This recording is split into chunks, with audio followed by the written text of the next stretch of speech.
우리가 어려울 때, 힘들 때 이제 영화나 드라마를 보면 출생의 비밀을 가진 주인공들이 갑자기 뜬금없이 친부모님이 나타나셔가지고 네가 유일한 상속자다 그러면서 어마어마한 재산을 나눠주는 그런 드라마나 영화나 소설을 볼 때가 있습니다. 또 그걸 보면서 우리 친부모님은 어디 계실까라고 생각을 하시는 분들이 있을지도 모르겠는데, 얼마나 그런 일들이 많이 있습니까? 어려울 때 짠하고 내가 너의 친아빠다 그러고 나타나서 어마어마한 재산을 콱 물려주면 걱정이 사라질 것 같고 근심이 사라질 것 같은데, 소설에서나 있는 일인 것 같은데, 실제로 지난달에 영국의 어떤 그 축구 클럽에서 계약직으로 일하던 사이먼이란 남자가 자기가 이제 입양 가정에서 자랐는데, 입양을 와서 자라다가 너무 이제 친부모님이 너무 궁금해서 어떻게 하면 내 친부모님을 찾을 수 있을까 하고 노력을 하다가 친아버지를 찾았답니다. 친어머니는 이미 예전에 돌아가시고, 친어머니가 돌아가시면서 이 사이먼이라는 아이를 이제 미국에서 영국으로 입양을 보냈는데, 이제 친아버지를 찾았는데 이 친아버지가 정말 정말 유명한 밥 쉐리던이라는 복싱 해설가였다라는 것입니다. 근데 이 밥 쉐리던이라는 사람이 어마어마한 재산을 가지고 있는데 2억 8천만 달러의 재산을 가지고 있고, 이 사이먼이라는 남자가 유일한 상속자라는 것입니다. 정말 영화에서만 볼 것만 같은 일이 이 사이먼이라는 남자에게 일어난 거예요. 이게 소식이 알려지고 뉴스가 퍼지기 시작하니까 이 밥 쉐리던이라는 이 친아버지와 알고 지내던 수많은 헐리우드의 영화 배우들과 수많은 유명한 사람들이 이 아들의 SNS에 찾아와서, 생전 한 번도 만나보지도 않았던 사람들이 찾아와서 축하한다라고, 앞으로 잘 지내보자고, 이렇게 하면서 어마어마한 인생이 바뀌는 일이 일어났다라는 것입니다. 한순간에 친아버지를 찾은 데다가 또 한순간에 어마어마한 상속자가 된 이 사이먼이라는 사람이 얼마나 기쁘겠습니까? 정말 영화나 소설에서만 보던, 드라마에서나 꿈꿀 수 있었던 일인데 이 사람에게 일어났습니다. 그런데 이 사이먼이라는 사람이 인터뷰를 하면서 그런 이야기를 했습니다. 내가 정말 기쁜 것은 아버지가 많은 재산을 가지고 있고 친아버지가 내가 그 재산을 받을 수 있는 상속자라서 기쁜 것이 아니라, 정말 우리 친아버지가 정말 유명한 사람이 아니라 정말 가난한 사람이었을지라도 내가 이 친아버지를 만난 것이 너무 기쁘고 행복했을 것이다. 아니, 내 친아버지를 만난 것이 이게 너무 나에게는 기쁘고 행복한 일이다라고 고백을 했다라는 것입니다. 친아버지를 만난 기쁨이 어떠한 재물과 재산과도 비길 수 없는 일이었다라는 것입니다. 오늘 우리가 읽었던 이 빌립보서는 바울이 로마의 감옥에서 이 빌립보 교인들에게 쓴 편지입니다. 이 바울의 상황이 지금 너무 좋지가 않습니다. 본인 스스로에게도 좋지가 않고 남들이 보기에도 바울의 처지와 형편이 너무 엉망입니다. 예수 그리스도를 믿는 것 때문에, 예수 그리스도를 만난 것 때문에, 부활한 예수님께서 바울을 만나 주신 것 때문에 바울은 모든 것을 다 잃어버렸습니다. 지금까지 쌓아왔던 그 모든 인생의 것들을, 모든 조건과 환경과 모든 인맥들을 다 잃어버렸습니다. 인간관계조차 다 잃어버렸습니다. 그리고 기어이 육체적인 고난을 당하고, 또 사람들이 봤을 때는 저 사람은 망한 사람이다라고 여겨질 정도로 모든 것들이 망가졌습니다. 유대인으로서의 신분과 학식, 지식, 또 로마의 시민권, 무엇 하나 빠지지 않는 모든 완벽한 인생의 조건을 갖춘 사람이었는데, 사람들이 봤을 때는 너무 허무맹랑하게 예수 그리스도라는 사람이 부활했다는 그 얼토당토하는 이야기를 믿고 도박을 하다가 한순간에 망가진 인생이 되어버린 것처럼 보였습니다. 이게 객관적으로 또 사람들이 보는 바울의 모습이었습니다. 그런데 사람들이 보는 바울의 모습은 그러했고, 또 세상의 기준으로 본 바울의 모습은 그러했지만, 바울은 전혀 반대의 마음을 가지고 있었고 전혀 반대의 생각을 가지고 있었습니다. 내가 지금까지 알고 있던 그 모든 지식이, 내가 움켜쥐려고 했던 그 모든 내 인생이 아무것도 아니고 배설물처럼 여겨진다는 것입니다. 내가 예수 그리스도를 알게 되니까 내가 이전에 알았던 모든 것들이 너무나 추하고 더럽게 여겨지고 이 예수 그리스도를 아는 지식보다 더 나은 것이 없게 느껴진다는 것이 바울의 고백입니다. 그럼 이것을 믿으십니까? 그리고 바울의 인생의 목적이 내가 예수 그리스도 안에서 예수 그리스도와 교제하고 예수 그리스도의 부활에 참여하는 것이 내 인생의 목적이라고 고백하고 있다는 것입니다. 그동안 내가 율법을 잘 지켜서 내가 흠잡을 데 없이 모든 조건과 환경과 스펙을 다 갖추어서 남들에게 부끄럽지 않은 그런 조건을 갖추었다고 생각했는데 이것이 아무것도 아니었다는 것입니다. 오히려 예수 그리스도를 믿음으로 말미암아 예수 그리스도께서 나를 불러주심으로 말미암아 내가 지금 누리는 이 기쁨과 평안이 가장 값지다라고 바울이 고백하고 있습니다. 예수 그리스도를 알고 예수 그리스도의 부활을 경험하고 예수 그리스도를 통해 우리를 부르시는 그 하나님의 사랑과 은혜를 깨닫게 되면 여러분 이전과는 비교할 수 없는 기쁨과 평안을 누리게 될 줄로 믿으시기를 간절히 부탁드립니다. 이 땅의 것과는 비교할 수가 없고 어떠한 환경과 조건과는 비교할 수가 없는 것입니다. 독일의 최고의 경제학자 중에 한 명으로 꼽히는 하노백이라는 사람이 있습니다. 젊은 사람인데 굉장히 스타입니다. 스타. 이 사람이 쓴 책들이 다 책만 쓰면 베스트셀러가 되어서 정말 이분과는 비교할 수 없을 정도로 굉장히 유명한 사람인데 이분이 쓴 책들이 주로 부자들의 생각법, 또 경제학자의 생각법, 또 인플레이션이란 무엇인가, 철저하게 경제적인 관점에 세상을 바라보는 사람이 이 하노백이라는 사람입니다. 이 사람의 최고의 관심사는 당연히 돈이었습니다. 어떻게 하면 돈을 더 많이 벌 수 있나? 어떻게 하면 부자들처럼 부자가 될 수 있나?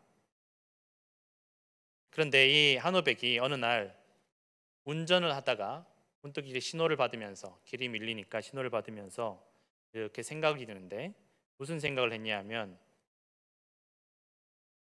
왜 돈을 더 많이 벌수록 더 행복해지지 않는가? 돈을 분명히 많이 버는데 더 많이 벌수록 돈을 버는 그 양만큼 왜 더 행복해지지 않을까라는 생각이 들었다라는 것입니다. 오늘날 어린 아이들까지도 돈 하는데 그런 세상이 왔는데 왜 더 행복한 세상이 되지 않았을까? 그래서 이런 의문이 생기고 이런 궁금함이 생겨서 이 하노백이라는 유명한 경제학자가 경제학에선 도저히 답을 찾을 수가 없어서 철학도 공부해보고 생물학도 공부해보고 심리학도 공부해보고 수많은 분야를 공부하기 시작했습니다. 그리고 분명히 알게 된 것이 분명히 돈 때문에 우리가 행복해지는 부분이 있고 돈 때문에 우리가 또 돈이 긍정적인 역할을 해주는 부분이 있다라는 것입니다. 돈다발을 세는 사람, 또 종이를 세는 사람 비교를 했습니다. 이 돈다발을 세는 사람을 한 그룹에 놓고 또 종이를 세는 사람 한 그룹에 놓는데 여러분 이 돈다발을 세는 사람은 뜨거운 물을 부어도 뜨거움을 느끼지 못한다라는 것입니다. 돈을 세는 기분이 얼마나 좋은지 이 뜨거움을 느끼지 못할 정도로 돈의 역할이 있었다라는 것입니다. 그리고 연인에게 버림받았을 때 돈을 주니까 그 우울감과 상실감에서 금세 해방이 되더라는 것입니다.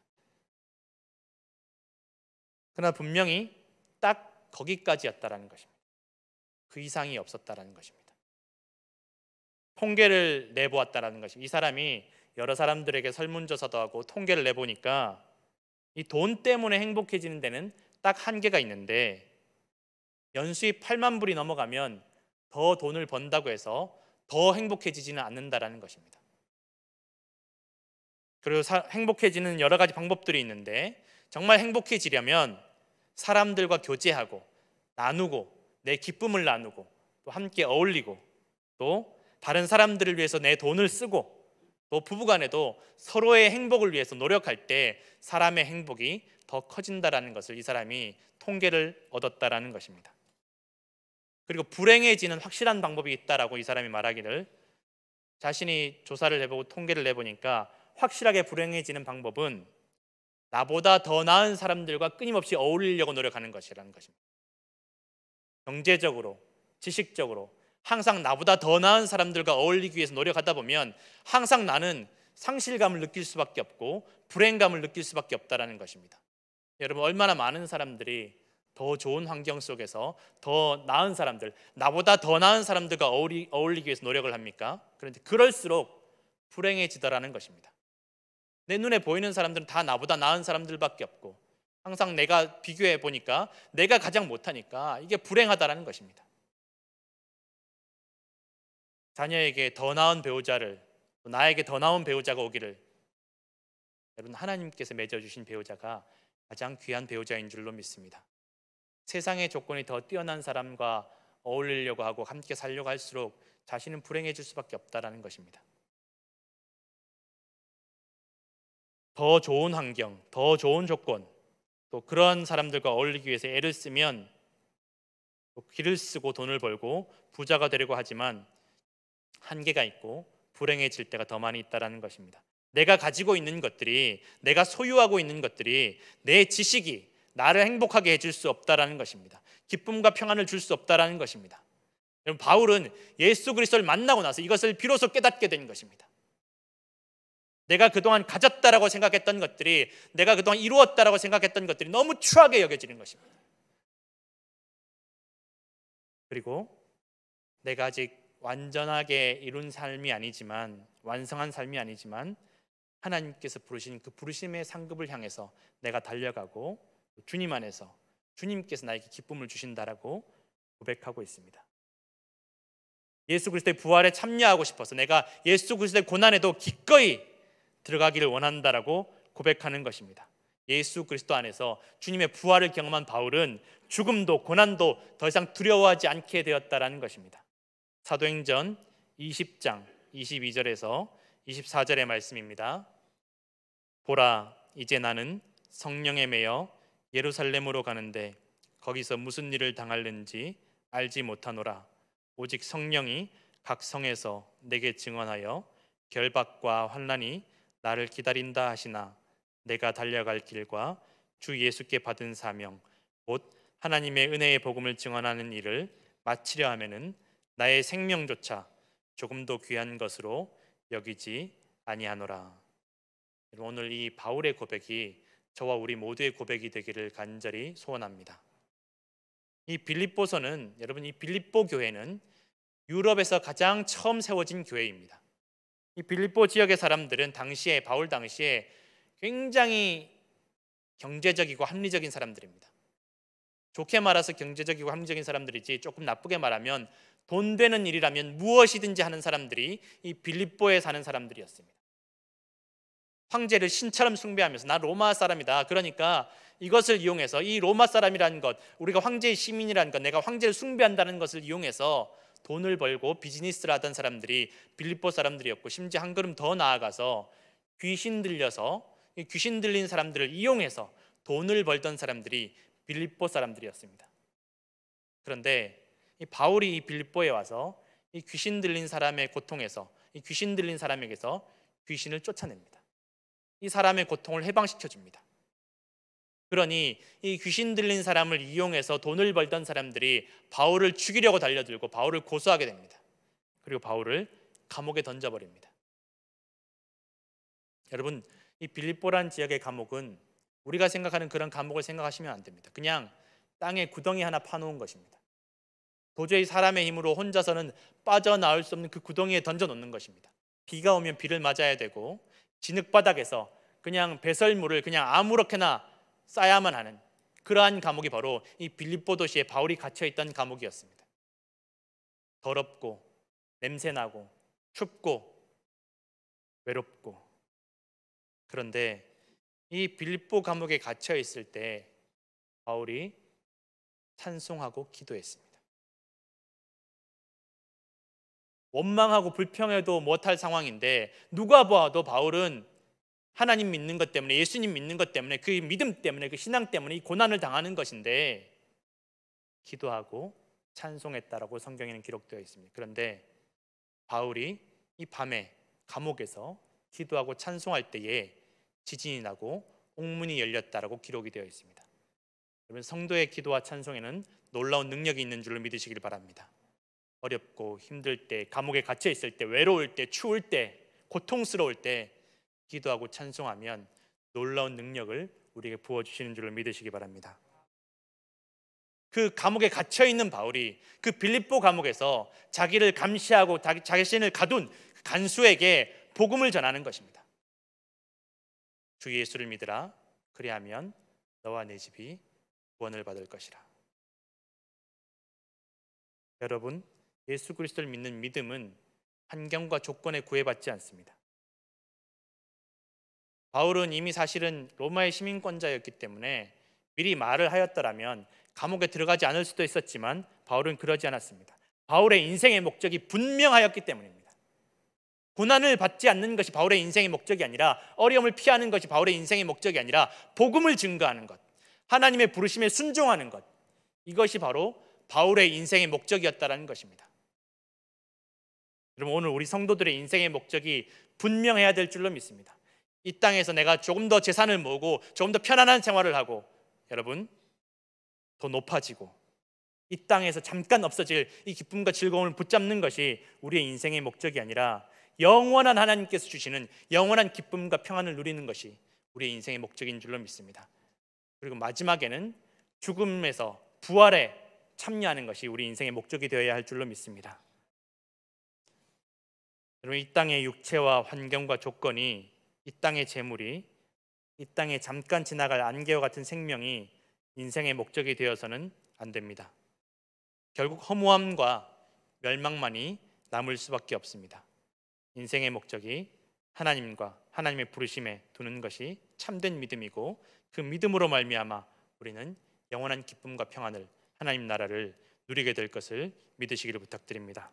베드로후서 1장 10절에서 11절까지의 말씀입니다. 제가 봉독해 드리겠습니다. 그러므로 형제들아, 더욱 힘써 너희 부르심과 택하심을 굳게 하라. 너희가 이것을 행한즉 언제든지 실족하지 아니하리라. 이같이 하면 우리 주 곧 구주 예수 그리스도의 영원한 나라에 들어감을 넉넉히 너희에게 주시리라. 여러분, 영원한 생명과 어떠한 환경과 조건에서도 기쁨과 평안과 담대함을 주시고 우리에게 부활과 영원한 생명을 주시는 하나님의 부르심을 향해서 달려가시는 성도들 되시기를 간절히 부탁드립니다. 기도하겠습니다.